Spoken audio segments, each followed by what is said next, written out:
या मालिकेच्या आजच्या भागामध्ये आपण पाहणार आहोत कोर्टामध्ये सारंगची केस चालू असते। सरकारी वकील मिसेस ऐश्वर्या मेहेंदळे यांना साक्षीदार म्हणून बोलवतात। हे ऐकून ॲडव्होकेट कालिंदी त्यावर ऑब्जेक्शन घेतात। कालिंदी म्हणतात, मिसेस ऐश्वर्याचा या केसशी काय संबंध आणि त्यांना इथे बोलवून हे काय सिद्ध करू पाहतायत। यावर सरकारी वकील म्हणतात, काय आहे ना, कोणत्याही गुन्ह्यामागे मोटिव्ह महत्त्वाचा असतो आणि या साक्षीने तो मोटिव्ह मी सिद्ध करेन अशी मला खात्री आहे। त्यानंतर ऐश्वर्या कोर्टासमोर हजर होते। त्यानंतर सरकारी वकील ऐश्वर्याजवळ जातात आणि ऐश्वर्याला म्हणतात, Mrs Aishwarya Mehendale looking gorgeous. त्यानंतर वकील म्हणतात, सॉरी, म्हणजे मी अशी स्तुती केलेली चालेल ना तुम्हाला। यावर ऐश्वर्या म्हणते, ऑब्वियसली, म्हणजे कोणत्या स्त्रीला कॉम्प्लिमेंट मिळालेली आवडणार नाही। त्यानंतर ऐश्वर्या थँक्यू असं म्हणते। त्यानंतर सरकारी वकील म्हणतात, आता मला सांगा, मेहेंदळे कुटुंब आणि तुमचं नातं कसं आहे। यावर ऐश्वर्या म्हणते, छान आहे। यावर तिलोत्तमा मात्र म्हणते, हे अति होतंय। त्यानंतर वकील साहेब म्हणतात, आणि सारंग मेहेंदळेंबरोबर। यावर ऐश्वर्या म्हणते, म्हणजे जसं दीर आणि भावजाईचं जसं नातं असतं तसं आहे, छान आहे। वकील म्हणतात, तुम्ही बिझनेसमध्ये सुद्धा लक्ष घालता असं मी ऐकलंय, हे खरं आहे का। यावर ऐश्वर्या म्हणते, हो, रूपम कॉस्मेटिकमध्ये काही डिपार्टमेंट मी सांभाळते। पुढे वकील साहेब म्हणतात, एक स्त्री असून सुद्धा बिझनेसचा एवढा मोठा डोलारा सांभाळता तुम्ही, खरंच कौतुक आहे तुमचं। यावर ऐश्वर्या वकील साहेबांना थँक्यू असं म्हणते। त्यानंतर ऐश्वर्या म्हणते, परंतु त्यात कौतुक काय आहे, मी आहे कॅपेबल। इनफॅक्ट एक स्त्री पुरुषा एवढीच कॅपेबल असते। वकील म्हणतात, अगदी बरोबर आहे, माझेही तेच विचार आहेत, परंतु तुमचे दीर सारंग मेहेंदळे यांचेही तसेच विचार आहेत का। वकील साहेबांनी असं बोलल्यानंतर ॲडव्होकेट कालिंदी यावर ऑब्जेक्शन घेतात। कालिंदी म्हणतात, वकील साहेब साक्षीदाराला मिसलीड करतायत। त्यानंतर जज साहेब वकील साहेबांना मुद्द्यावर या असं म्हणतात। सरकारी वकील येस मिलॉर्ड असं म्हणतात। त्यानंतर सरकारी वकील म्हणतात, मला सांगा, सारंगचं लग्न हे त्याच्या मनाविरुद्ध झालंय, हे खरं आहे का। यावर ऐश्वर्या हो असं म्हणते, परंतु तिलोत्तमा म्हणत असते, याने काय सिद्ध होणार आहे। चंद्रकांत म्हणतो, माहीत नाही, आणि या मुद्द्याचा इथे काय संबंध आहे। त्यानंतर वकील साहेब म्हणतात, मला सांगा, सारंग एवढा संस्कारी असल्यामुळे मनाविरुद्ध झालेलं हे लग्न त्याने लगेच स्वीकारलं असेल ना। यावर ऐश्वर्या म्हणते, नाही, म्हणजे काही दिवस लागले त्याला ॲक्सेप्ट करायला। सरकारी वकील म्हणतात, हो, असं होऊ शकतं, परंतु तरीही दोघे नवरा बायकोसारखे राहतात ना। यावर ऐश्वर्या म्हणते, नाही, काही दिवस ती मुलगी किचनमध्ये झोपत होती। यावर सरकारी वकील म्हणतात, बापरे, म्हणजे सारंगने त्यांना त्यांच्या बेडरूममध्ये झोपू दिलं नाही का। यावर ऐश्वर्या नाही असं म्हणते। त्यानंतर वकील साहेब म्हणत असतात, मला सांगा, सारंग मेहेंदळे त्यांच्याशी नीट बोलायचे का, मग त्यांनी एका नवऱ्याचं कर्तव्य निभावलं असं तुम्हाला वाटतं का। यावर ऐश्वर्या नाही असं म्हणत असते। यावर वकील म्हणतात, म्हणजे सारंगने एका स्त्रीला तिचे मूलभूत अधिकार दिले नाहीत असं आपण म्हणू शकतो का। यावर ऐश्वर्या म्हणत असते, नाही, म्हणजे वकील म्हणतात, नाही, मला हो किंवा नाही यामध्ये उत्तर द्या। यावर ऐश्वर्या म्हणते, नाही दिलेत। वकील म्हणतात, तुम्ही बिझनेसमध्ये कॅपेबल असूनही तुम्हाला पूर्ण अधिकार नाहीत, तुम्ही सारंगपेक्षा केपेबल आहात असं तुम्हाला वाटतंय का। यावर ऐश्वर्या म्हणते, हो, म्हणजे सारंगने माझ्या नंतर कामाला सुरुवात केली आहे, तर मला वाटतं येस। वकील म्हणत असतात, म्हणजे या सगळ्याला कुठे ना कुठे मिस्टर सारंग जबाबदार आहेत असं तुम्हाला वाटतं ना। ऐश्वर्या म्हणते, असं डायरेक्ट नाही म्हणता येणार। यावर वकील साहेब म्हणतात, मला फक्त हो की नाही यामध्ये उत्तर द्या। यावर ऐश्वर्या हो असं म्हणते। त्यानंतर सरकारी वकील म्हणतात, दॅट्स ऑल माय ऑनर। त्यानंतर ॲडव्होकेट कालिंदी उठून उभ्या राहतात आणि सरकारी वकिलांना विचारतात, वकील साहेब, परंतु याच्यातून काय सिद्ध केलं तुम्ही। सरकारी वकील म्हणतात, यावरून हे सिद्ध होतं की सारंग स्त्रीचा सन्मान करत नाही, स्त्री आपल्यापेक्षा वरचढ झालेली त्याला चालत नाही, स्त्रीला कोणतेही अधिकार दिलेले त्याला चालत नाहीत, आणि या केसमध्ये खून झालेली व्यक्ती एक स्त्री होती। त्या स्त्रीने आरोप केले सारंगवर, त्यामुळे त्याचा इगो दुखावला, त्यामुळे त्याचं पुरुषत्व दुखावलं, आणि या सगळ्याचा राग येऊनच नंतर त्याने तिचा खून केला, हे सिद्ध होते माय लॉर्ड। यावर ऐश्वर्या म्हणत असते, एक्सक्यूज मी, मी असं काहीही म्हणालेले नाही आहे। यावर सरकारी वकील म्हणतात, तुमची साक्ष झाली आहे, तुम्ही येऊ शकता। त्यानंतर ॲडव्होकेट कालिंदी उभ्या राहतात आणि म्हणतात, माय लॉर्ड, मला ऐश्वर्या मेहेंदळे यांना क्रॉस एक्झाम करायचं आहे. ॲडव्होकेट कालिंदी ऐश्वर्याला म्हणतात, ऐश्वर्या मेहेंदळे, तुम्ही सारंगबद्दल सगळी माहिती सांगितली. त्याचे त्याच्या बायकोशी संबंध कसे आहेत, तो इतर बायकांना कसा वागवतो. परंतु एक गोष्ट तुम्ही सांगायची विसरलात. सारंग अंधाराला घाबरतो, बरोबर? ऐश्वर्या हो असं म्हणते. एवढ्यातच सरकारी वकील म्हणतात, माय लॉर्ड, याचा केसशी काय संबंध आहे? यावर ॲडव्होकेट कालिंदी म्हणतात, जसं तुम्ही अहिल्या मॅडमला बॉक्समध्ये बोलवलंत आणि त्यांच्याकडून सत्य वदवून घेतलं, तसंच ऐश्वर्या मॅडमला बोलवून मी त्यांच्याकडून सत्य वदवून घेते. त्यानंतर ॲडव्होकेट कालिंदी म्हणतात, आत्ता मला सांगा ऐश्वर्या मॅडम, तुमच्या घरातल्या लाईट्स रात्री ऑफ केल्या जातात का हो? यावर ऐश्वर्या म्हणते, मॅडम ॲक्च्युली सारंगच्या रूमची लाईट सोडल्यास बाकी सगळ्या लाईट्स ऑफ होतात. म्हणजे सारंग लहानपणापासून अंधाराला खूप घाबरतो म्हणून. यावर सरकारी वकील उठून उभे राहतात आणि म्हणतात, हो बरोबर, अंधारामुळे तो खूप पॅनिक होतो, खूप गडबडतो तो, आणि अशा पॅनिक अवस्थेत तो काहीही करू शकतो, तो कोणाचा खूनही करू शकतो. यावर ॲडव्होकेट कालिंदी म्हणतात, हो हो वकील साहेब, निष्कर्ष काढण्याची एवढी काय घाई आहे तुम्हाला? त्यानंतर ॲडव्होकेट कालिंदी म्हणतात, ऐश्वर्या मॅडम मला सांगा, आजपर्यंत अंधारामध्ये सारंगने कोणाला इजा केली आहे का? यावर ऐश्वर्या म्हणते, मॅडम चान्सच नाही, कारण अंधार झाल्यावर तो इतका घाबरतो ना की तो कोपऱ्यात जाऊन बसतो. म्हणजे तो स्वतःलाच हेल्प करू शकत नाही तर तो दुसऱ्यांना इजा कसा करू शकतो?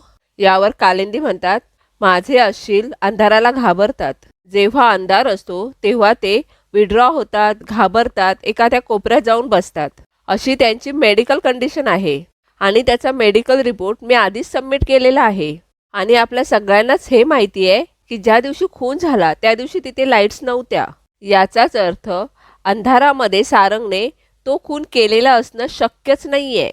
यावर सरकारी वकील म्हणतात, माय लॉर्ड, यावरून सारंग दोषी नाही आहे, त्याने खून केला नाही आहे हे सिद्ध होत नाही आहे मॅडम. आणि अशा अवस्थेत त्यांना बेल मिळू नये अशी कोर्टाला विनंती आहे माझी. तेवढ्यातच तेथे आदित्य आणि पारू दोघेही येतात आणि ते दोघेही ॲडव्होकेट कालिंदी यांना जाऊन भेटतात आणि त्यांच्याशी काहीतरी बोलत असतात. त्यानंतर आदित्य आणि पारू जाऊन मागे बसतात. ॲडव्होकेट कालिंदी म्हणतात, माय लॉर्ड, आत्तापर्यंत सारंग निर्दोष आहे याचा माझ्याकडे काहीही पुरावा नव्हता, पण आत्ताच माझ्या हाती हा पुरावा आला आहे.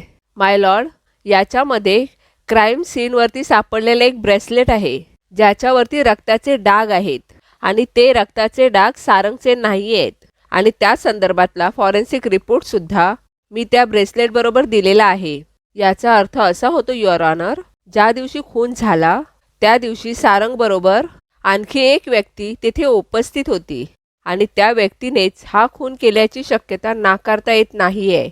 त्यामुळे माय लॉर्ड, माझे अश्शील सारंग हे निर्दोष आहेत.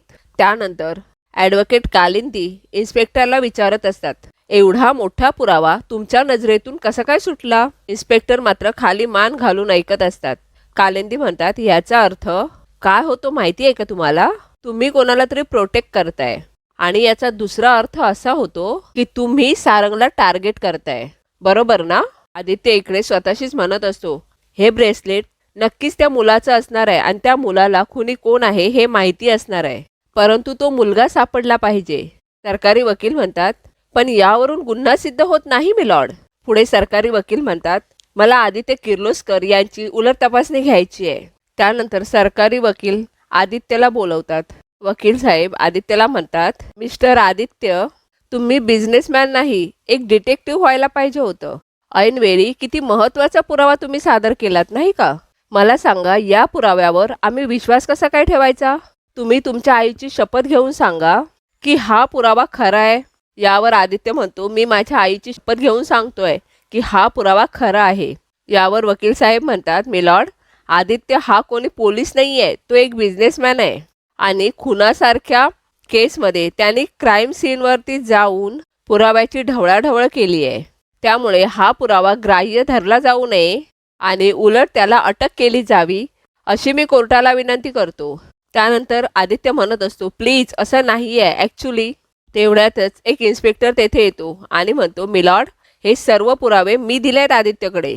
जज साहेबा म्हणतात, तुम्हाला जे काही बोलायचं आहे ते विटनेस बॉक्समध्ये येऊन बोला. त्यानंतर तो इन्स्पेक्टर म्हणतो, मिलॉर्ड, इन्स्पेक्टर गरवारे यांच्या हलगर्जीपणामुळे या केसची तपासणी नीट झाली नाही. म्हणूनच कमिशनर साहेबांनी ही केस माझ्याकडे सोपवली आहे आणि मी सादर केलेले सर्व पुरावे अतिशय खरे आहेत. जज साहेबा म्हणतात, आज केसमध्ये झालेल्या घडामोडी पाहता कुठलाही निर्णय देणं चुकीचं ठरेल. त्यामुळे या केसची सुनावणी उद्या होईल. तोपर्यंत सारंग मेहेंदळे यांच्या जामीन अर्जावरची सुनावणी राखून ठेवली जात आहे. आज जामीन मिळणार नाही. दुसरीकडे आदित्य इन्स्पेक्टर देवाला म्हणत असतो, देवा सिरियसली थँक्यू. देवा म्हणत असतो, अरे आदित्य, तुला त्या क्राईम सीनवरती जायची गरजच काय होती? देवा म्हणतो, अरे तुला कोणी बघितलं असतं तर? मी तिथे वेळेवर पोचलो नसतो तर? बेकार लफडं झालं असतं, अडकला असतास तू. यावर आदित्य म्हणतो, देवा मी खरंच समजू शकतो, पण यार मला गॅरंटी आहे सारंगने हा खून केलेला नाहीये. देवा म्हणतो, अरे हो, हा असा कॉन्फिडन्स मला पण आहे सारंगवर. पण तू सांग मला, तुला जे काही माहिती आहे ना ते सगळं सांग मला. त्यानंतर आदित्य पहिल्यापासून घडलेल्या सगळ्या घटना देवाला सांगत असतो. यानंतर इन्स्पेक्टर देवा म्हणतो, ओ आय सी, म्हणजे त्या दिवशी अजून तेथे तिसरं कोणीतरी होतं.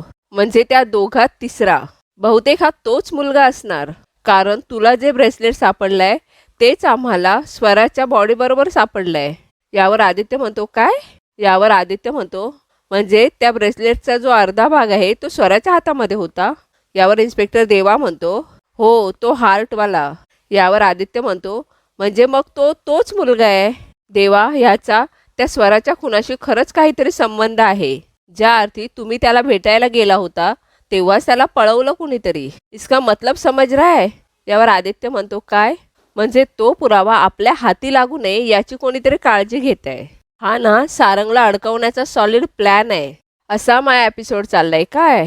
पण डेअरिंग आहे त्या पोराची. पण ज्याच्या बायकोचा भाऊ हा देवा आहे त्याला अडकवण्याचा प्रयत्न. हरकत नाही, हा पोरगा सापडला पाहिजे. आता मी सारंगला यातून सोडवल्याशिवाय राहणार नाही. ये देवा का चॅलेंज है, टेन्शन मत ले. त्यानंतर सावली इकडे विठुरायासमोर येते. सावली विठुरायाला म्हणत असे, देवा आजपर्यंत मी माझ्यासाठी काहीच मागितलं नाही. तू जे देत आलास ना ते आनंदाने स्वीकारलंय रे. पण आज माझ्या नवऱ्याला माझी गरज आहे. पण तू मात्र मला आज पेचात टाकलंयस. मला कोर्टात जायचंय विठुराया, मला सारंग सरांसोबत राहायचंय. पण मला भैरवीने सुद्धा गाणं गाण्यासाठी बोलवलंय. आता तूच सांग मी काय करू? त्यानंतर विठुरायाच्या समोर असलेला दिवा वाऱ्याने जोरजोराने हलत असतो. त्यानंतर सावली त्या दिव्याला दोन्ही हाताने कव्हर करते. तेवढ्यातच तेथे पारूसुद्धा येते आणि तो दिवा कव्हर करायला सावलीला मदत करते. पारू सावलीला म्हणते, सावली मला खात्री आहे तुझा पांडुरंग तुझ्यावर कधीच अन्याय नाही करणार. आणि कोडं कसलं म्हणून ग सावली, एक बायको म्हणून सारंग सरांना साथ देणं हे तुझं कर्तव्य आहे आणि तुला तुझं कर्तव्य पार पाडावंच लागेल. पारू म्हणते, तू नको काळजी करूस, तू उद्या कोर्टात जाणार आणि त्या कार्यक्रमात सुद्धा जाणार. यावर सावली म्हणते, काय? अगं पण ते कसं शक्य आहे? दोन्ही ठिकाणी मी एकटी कशी जाणार? अगं त्याची काळजी तू का करतेस? पांडुरंग आहे ना त्याची काळजी करायला. पांडुरंग जसा संत सखूची मदत करायला जसा तिच्या घरी गेला होता तसाच तो उद्या तुझी मदत करायला सुद्धा येईल. नको काळजी करूस. असं म्हणून पारू आणि सावली दोघीही पांडुरंगाला हात जोडून नमस्कार करत असतात. दुसऱ्या दिवशी पुन्हा कोर्टामध्ये सुनावणीला सुरुवात होते. ॲडव्होकेट कालिंदी कोर्टामध्ये सांगत असतात, माय लॉर्ड, माझे सिनियर सरकारी पब्लिक प्रोसिक्युटर यांनी काल कसलीही पूर्वकल्पना न देता काल काही साक्षीदारांना कोर्टामध्ये हजर केलं. आतापर्यंत आपण सागर मेहेंदळेंना खून झालेल्या इमारतीतून बाहेर पडताना पाहणाऱ्या साक्षीदारांची साक्ष घेतली. पण आज मी अशा साक्षीदाराला बोलवणार आहे त्याने सारंग मेहेंदळेंना फक्त त्या इमारतीतून बाहेर जाताना नाही पाहिलेलं तर सारंग मेहेंदळे यांच्याशी संवाद साधलेला आहे. तर मी माझे पुढचे साक्षीदार जगन्नाथ यांना बोलवण्याची परवानगी मागते. त्यानंतर जगन्नाथ कोर्टामध्ये हजर होतात. त्यानंतर ॲडव्होकेट कालिंदी जगन्नाथला म्हणतात, जगन्नाथ मला सांगा तुम्ही आरोपीला कधीपासून ओळखता? जगन्नाथ म्हणतात, मी याला बऱ्याच वर्षापासून ओळखतो. हा एक आदर्श मुलगा, आदर्श नवरा, आदर्श जावई आणि आदर्श माणूस आहे. त्याला मी कधीही कोणावर चिडताना पाहिलं नाही, कधीही कोणाला हानी पोचवताना पाहिलं नाही. आपल्या आईवडिलांच्या उत्तम संस्कारात वाढलेला असा हा मुलगा आहे. त्यावर सरकारी वकील म्हणतात, मिलॉर्ड, साक्षीदार जरा जास्तच पाठांतर करून आलेले दिसत आहेत. न विचारलेल्या प्रश्नांची उत्तरं सुद्धा देत आहेत. आरोपीच्या वकिलांचं अभिनंदन करायला पाहिजे. साक्षीदाराची चांगली उजळणी घेतली आहे. पण माझा अनुभव असा सांगतो, प्रश्न विचारायच्या आधी साक्ष देणाऱ्या साक्षीदाराला उलट तपासणीच्या वेळी घाम फुटतो. यावर जगन्नाथ म्हणतात, पण आत्ता तर असं वाटतंय की तुम्हाला जास्त घाम फुटलाय. यावर कोर्टामध्ये सर्वजण हसू लागतात. ॲडव्होकेट कालिंदी म्हणतात, जगन्नाथ, मला सांगा की तुम्हाला असं वाटतं का की सारंग कुणाचा खून करू शकतो? यावर जगन्नाथ म्हणतात, अजिबात नाही. कालिंदी म्हणतात, पण तुम्ही तर स्वतःच्या डोळ्यांनी सारंगला रक्ताने माखलेला पाहिला होतात. तरीही तुम्ही इतकं खात्रीने कसं काय म्हणू शकता? यावर जगन्नाथ म्हणतात, कसं आहे ना, खरकट्या हातांनी तुमच्यासमोर जर कोणी आलं तर तो जेवत होता, भांडी घासत होता की स्वयंपाक करत होता, यातली कुठलीही शक्यता असू शकते ना. त्यानंतर ॲडव्होकेट कालिंदी म्हणतात, पण जगन्नाथजी, तुम्ही सारंगला शर्ट बदलून पार्टीला यायला सांगितलं, पोलिसांना का नाही सांगितलं? जगन्नाथ म्हणतात, मला ठाम विश्वास होता की पोलीस सारंगवर विश्वास ठेवणार नाहीत आणि तसंच झालं. ही कोर्ट केस तेच सिद्ध करते.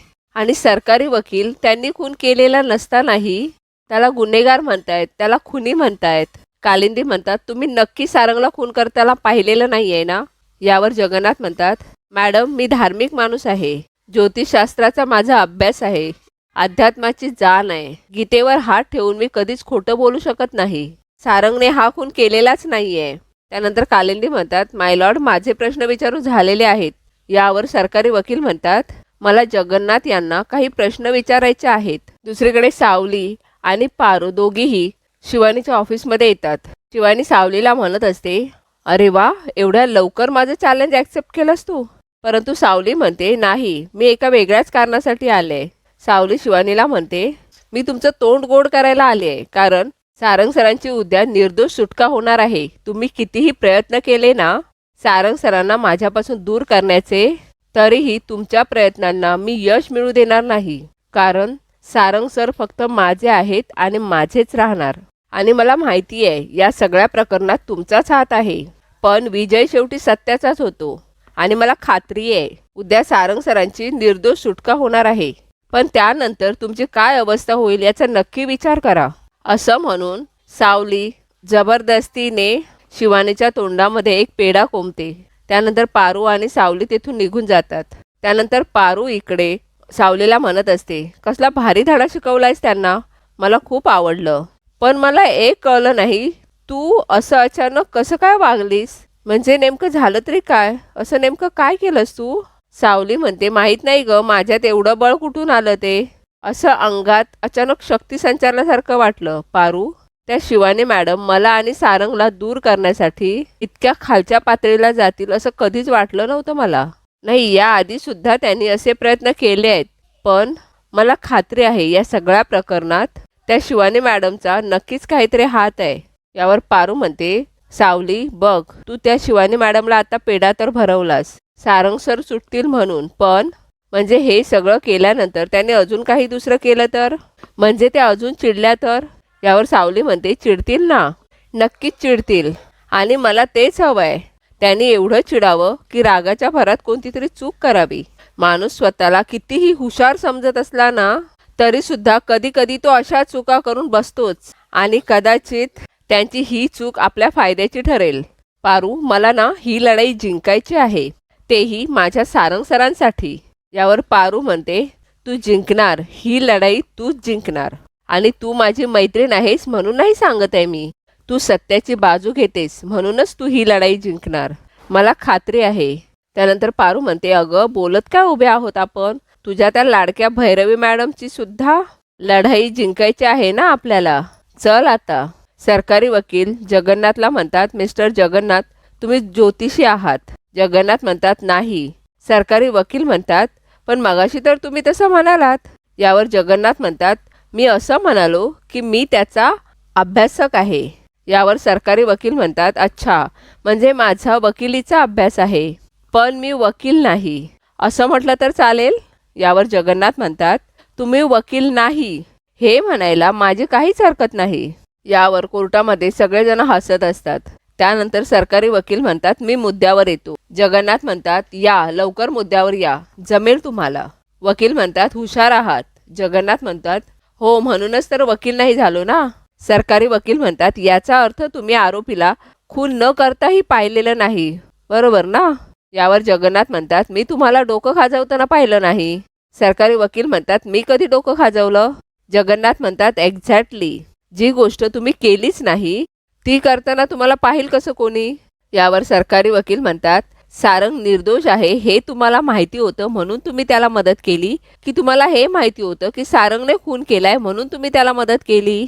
यावर जगन्नाथ म्हणतात तसं असतं तर मी सारंगला स्वतः पोलिसात घेऊन गेलो असतो आणि तोही तेच म्हणत होता की आपण पोलिसात जायला हवं. यावरून सिद्ध होतं की सारंगने खून केलेला नाहीये. यावर वकील म्हणतात तुम्ही सारंगचं आणि सावलीचं लग्नही कारस्थान करूनच लावून दिलं ना, तुमच्या मुलीचा बदला घेण्यासाठी. यावर जगन्नाथ म्हणतात शब्द जपून वापरा, चुकीचा शब्द वापरताय तुम्ही. सरकारी वकील म्हणतात काय चुकीचा शब्द वापरला? जगन्नाथ म्हणतात बदला. बदला हा शब्द चुकीचा आहे. मी बदला घेण्यासाठी हे सगळं केलेलं नाहीये, सारंगला न्याय मिळवून देण्याचाच प्रयत्न करतोय. सरकारी वकील म्हणतात तुम्ही एका गुन्हेगाराला पळून जाण्यासाठी मदत केलीये. कायद्याने हा गुन्हा आहे, याची तुम्हाला शिक्षा होऊ शकते, हे माहिती आहे का तुम्हाला? यावर जगन्नाथ म्हणतात सारंगने खून केलाय हे जर तुम्ही सिद्ध केलं तर त्याला मदत केली म्हणून मी तुरुंगात जायला तयार आहे. पण जर तुम्ही हे सिद्ध करू शकला नाहीत की खून सारंगने केलाय तर त्याच्यावर खोटे आरोप केले म्हणून तुम्ही जेलमध्ये जायला तयार आहात. यावर वकील म्हणतात हे बघा, कायद्यात तशी तरतूद नाहीये. जगन्नाथ म्हणतात पण मानहानीचा खटला झेलाल ना? पुढे जगन्नाथ म्हणतात फुटला ना घाम. असो, सारंग निर्दोष आहे म्हणून मी त्याला मदत करतोय, बस इतकंच. माझं बोलणं झालेलं आहे. सरकारी वकील म्हणतात माझेही प्रश्न संपलेले आहेत, नो अदर क्वेश्चन. दुसरीकडे आदित्य देवाला भेटायला आलेला असतो. आदित्य म्हणत असतो एवढं अर्जंट बोलवलं? देवा म्हणतो बॉस, सारंगच्या केसमध्ये एक महत्त्वाची लीड सापडली आहे. आदित्य म्हणतो काय? तू ज्या मुलाला भेटायला गेला होतास ना, त्या मुलाच्या मोबाईलचं लास्ट लोकेशन आपल्याला ट्रेस झालंय. यावर आदित्य खूप खुश होतो आणि म्हणतो कुठे आहे तो मुलगा? यावर देवा म्हणतो जेव्हा तुम्ही त्याला भेटायला गेला होतात ना तेच आहे लोकेशन. आदित्य म्हणतो तेच लोकेशन? आदित्य म्हणतो त्या झटापटीत त्याचा फोन ॲक्च्युली तिथे पडला होता. देवा म्हणतो आणि आता हाच मोबाईल आपल्याला त्या लोकांपर्यंत घेऊन जाणार आहे. आदित्य म्हणतो मग चल ना, वाट कशाची बघतोय आपण? त्यानंतर इन्स्पेक्टर देवा आणि आदित्य त्या मुलाच्या शोधात जातात. कोर्टामध्ये इकडे साक्षीसाठी सावलीच्या नावाची अनाउन्समेंट होते. दुसरीकडे पारू सावलीला म्हणत असते सावली तू आत्ताच्या आत्ता कोर्टात जा. अगं तुला तेथे साक्षीसाठी पोहोचणं खूप महत्त्वाचं आहे आणि तुला तिकडे जायला पाहिजे. तू जा, मी इथलं सगळं सांभाळून घेईन. सावली म्हणते पारू अगं कसं सांभाळणार आहेस? अगं मी गेले तर गाणं कोण गाणार? त्यानंतर पारू म्हणते अगं सावली, तारा मॅडम गाणं म्हणायला जातील तेव्हा. त्यानंतर पारू सावलीला काहीतरी प्लॅन सांगत असते. पुढे सावली म्हणत असते पारू या सगळ्यामध्ये तारा मॅडमला काही होणार नाही ना? पारू म्हणते अगं सावली किती काळजी करशील तू, काही नाही होणार तुझ्या तारा मॅडमला. आणि तसंही आजपर्यंत त्यांनी तुला एवढा त्रास दिलाय, त्याच्या बदल्यात त्यांना फुल न फुलाची पाकळी एवढं तरी परत नको का करायला? दुसरीकडे कोर्टामध्ये सावलीचं नाव घेतलं जात असतं, परंतु सगळे इकडे एकमेकांजवळ बघत असतात. कोर्टामध्ये सावली आलेलीच नसते. आजचा हा व्हिडिओ जर तुम्हाला आवडला असेल तर या व्हिडिओला लाईक आणि कमेंट करायला विसरू नका. आणि अशाच नवनवीन व्हिडिओंच्या अपडेटसाठी रिव्ह्यू विथ सौम्या या आपल्या चॅनलला सबस्क्राईब करा. धन्यवाद.